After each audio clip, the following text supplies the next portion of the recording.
Just sharing a quick video on a mini generative AI programming project. At my day job, a handwriting app was requested for some iPads we have for special use, though we're one-to-one with Chromebooks.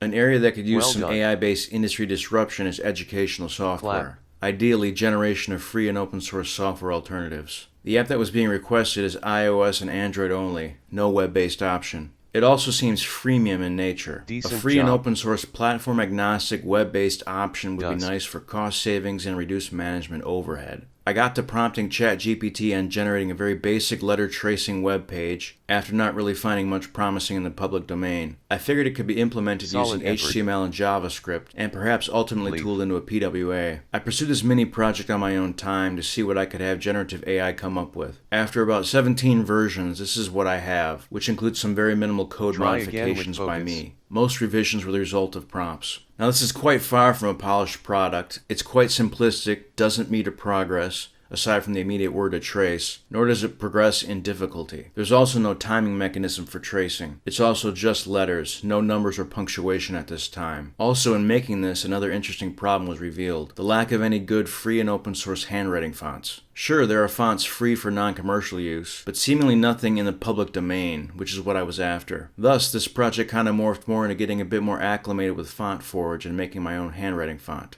FontForge is awesome free and open source software, even though I've sometimes had it crash on me. Hey, just kick it old school and save often. I won't get too into the weeds in how the JavaScript works. You can easily copy and paste it into generative AI for a summary on how it works. But just some key parts of the JavaScript source code. Line 59, accuracy and coverage metrics. Line 65, the new word button calling the new word function to get the new word to trace. Line 69, sample elementary grade level words to trace, all lowercase. Line 207, get feedback message function, which is based on percentage of coverage. Line 232, update accuracy function. Line 246, conditional to check when it's time to give the user feedback. Line 254, new word function. Not only does it select a random word, but it also randomly capitalizes the first letter and uses the web browser's text-to-speech to say the word.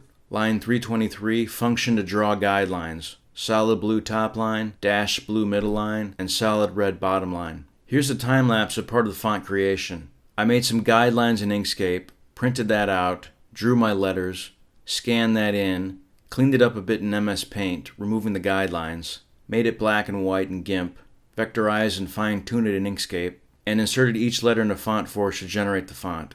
Check out the link in the description for the full source code of the HTML with embedded JavaScript and the font I created for this project, as well as other files. The font isn't perfect, and also lacks numbers and punctuation, plus lacks tiny stroke arrows commonplace with handwriting fonts. I may or may not pick up where I left off with this project, but interesting to see how well one can rapidly prototype a very basic solution with very minimal JavaScript programming skills.